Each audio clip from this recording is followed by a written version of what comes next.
Hello and welcome back to Heart and Soul's conversations today, here with Lauren Becker, who is a relationship and intimacy expert. And today we are going to discuss how to notice if you have an imbalance between your masculine and your feminine energy. You might have heard before about the terms masculine, feminine. We have talked about this on our channel on several other occasions with other speakers as well. And with Lauren, I want to touch on the point today of how to spot that something is off, and then we can see how we can potentially remedy that down the track. So how would I know?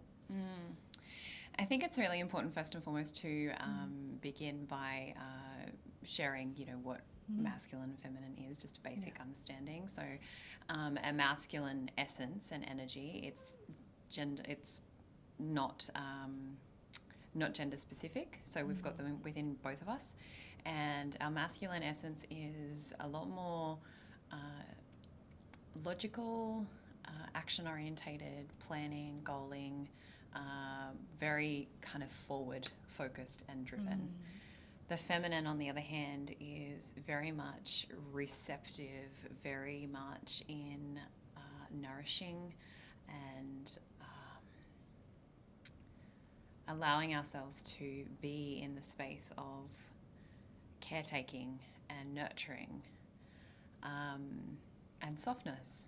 Softness in an open-hearted way, not a collapsing kind of way. So one of the really powerful ways in which we can know what our relationship is to these energies coexisting within ourselves, because there's always a relational dance within ourselves that happens. We're not always just in one and not in the other. They always have to support each other. And the most optimum way in which we can function is the two oscillating together in perfect harmony, however that looks. It doesn't have to be 50-50. It could be whatever it is in each time. A beautiful way that we can start to begin by assessing this is our relationship to, first and foremost, how we're feeling. So if we are feeling really dried up, if we're feeling really anxious, if we're feeling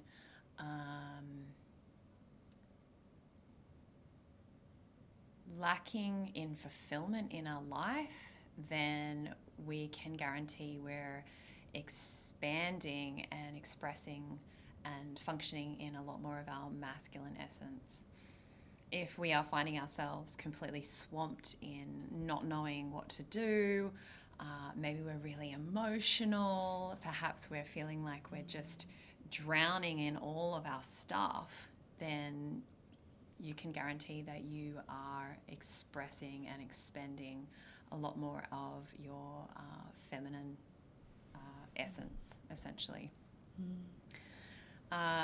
Another beautiful way in which you can even begin to notice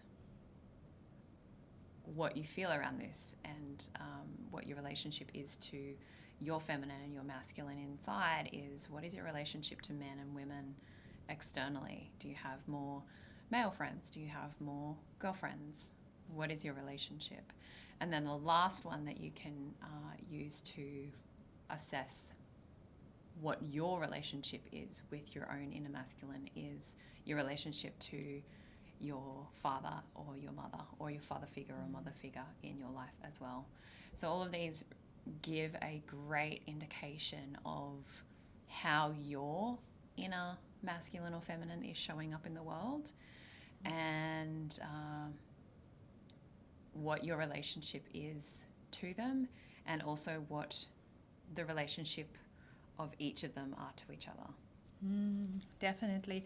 And the interesting thing here being that there is no right or wrong, like that each male, each female person has both masculine and feminine energy, like you were saying. And for some people, some women are naturally quite strong in their masculine energy, and that then balances with some sort of feminine energy. As long as you are happy and it's sustainable and you feel like you are flourishing in your life, you are actually doing quite fine. I know personally for me, I'm very confident and quite at home in my masculine. However, I know when I have to live masculine energy all the time and I don't get enough balancing from the feminine, that I exhaust myself. Like when I was running a yoga retreat center, I was constantly managing, I was constantly making plans, I was constantly organizing myself and others.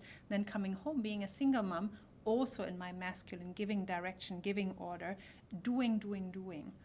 And whilst I do that naturally quite well, and I'm quite happy being the manager and the organizer, it was incredibly depleting because I didn't have anything that was filling me back up.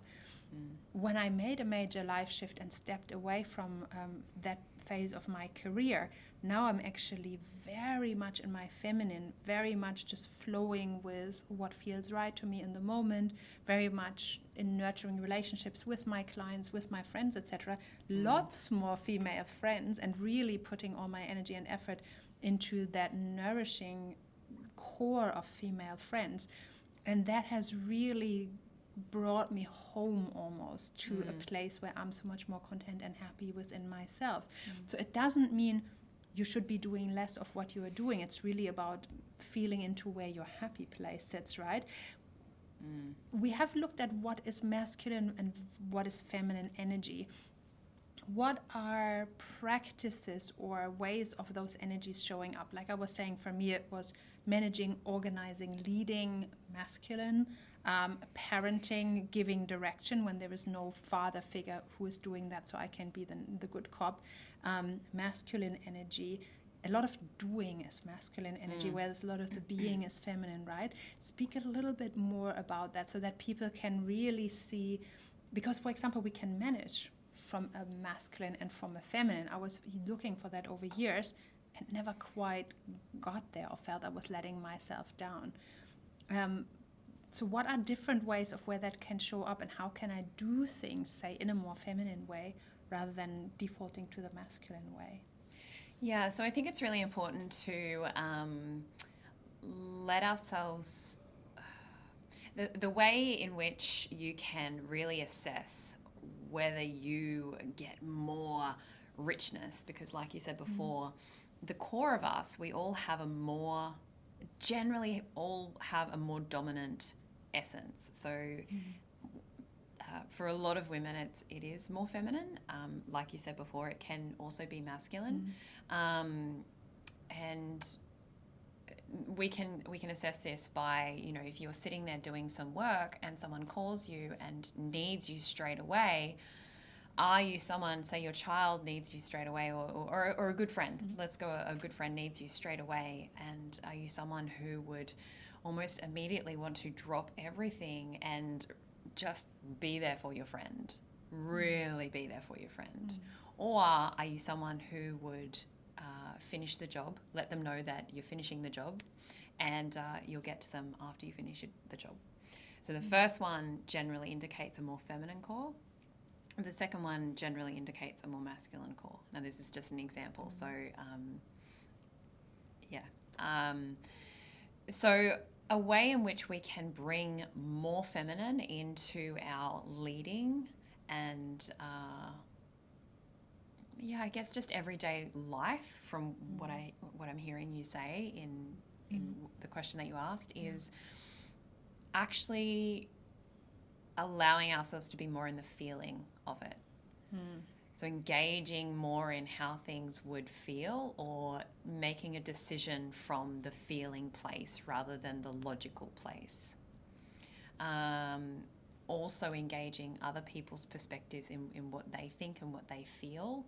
That is actually also a more feminine quality, rather than just simply leading from the top. Also spending more time in nature.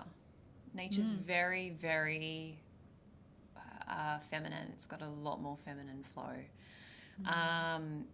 But again, like you said, it's engaging in both of these energies dancing together, so we can notice when we get burnt out or exhausted, then we have perhaps overdriven ourselves in the masculine, and we need to bring in a little bit more balance with the feminine. So this doesn't necessarily have to look like days on end of just solidly being in our feminine essence. This can literally just look like bringing that balance in our everyday life. So being more in nature, bringing more nature into our everyday life, bringing more touch, more sensory parts into our everyday life, more feeling, and allowing the day to be a little bit more flow. So maybe allowing a little bit of less controlling of what it actually looks like, of what life should look like, of what maybe if you've got children, what their schedules look like, and allowing a little bit more flow amongst the structure as well. One way that I've found that works really well for me in this is when it comes to planning. The default way is to schedule stuff into your calendar, and obviously like my client sessions and some other works are scheduled in the calendar, but there's also a good deal of work that I have that are like half-hour tasks or 1 hour tasks that are on little sticky notes that I have on a board that says to do, in progress, and finished. And what you can do, for example, and I often recommend that to clients who run businesses, especially females who run businesses, is to have, say, 10 of those tasks per week, amounts to about 5 hours, 6 hours of work, especially when it's like on your business rather than in your business being with clients.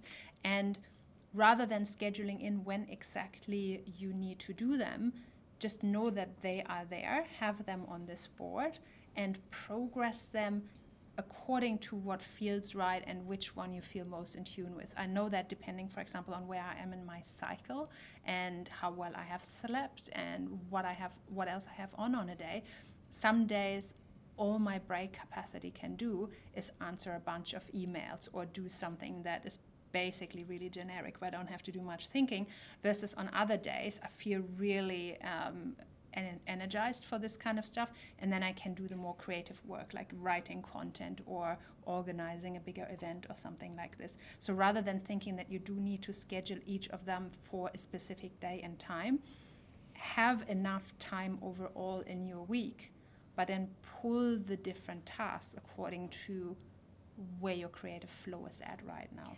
Yeah, and I just want to add a little bit to that as well. A beautiful part on that is generally we have basics, foundational basics in our life and in our work that keep the engine running. So getting in tune with what these are that actually keep the structure, the solidity of the structure of our everyday life is really important, to then allow those, in progress things to then come into play. The other way that you can also do this is to also create a list. So literally draw a line down the center of a page, and one side's masculine, the other side's feminine. Perfect. Feminine's more bodily practices. So I'm not talking about like necessarily going to the gym and doing linear movement, but a lot more free-flowing movement, a lot more maybe turning on the music and just letting your body move however it wants to move, letting your body move in the waves as you're at the ocean if you're close to it.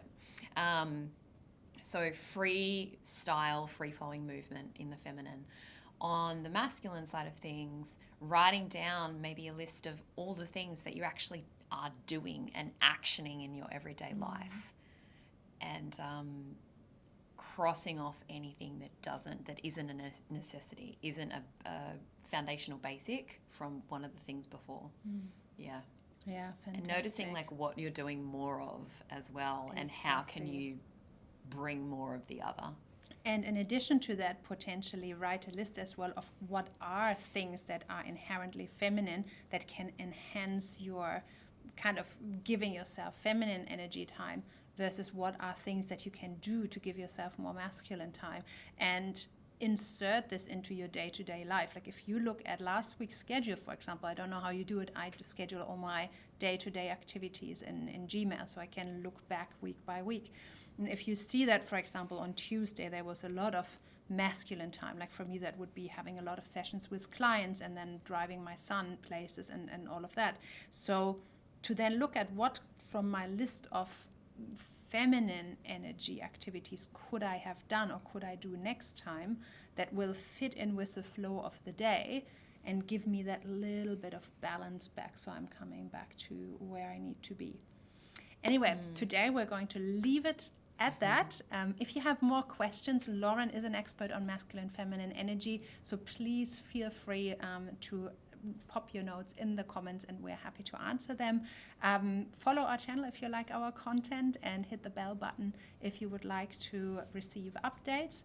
And as always, thank you so much, Lauren, for being here. This was fascinating. Have a great day and see you again soon.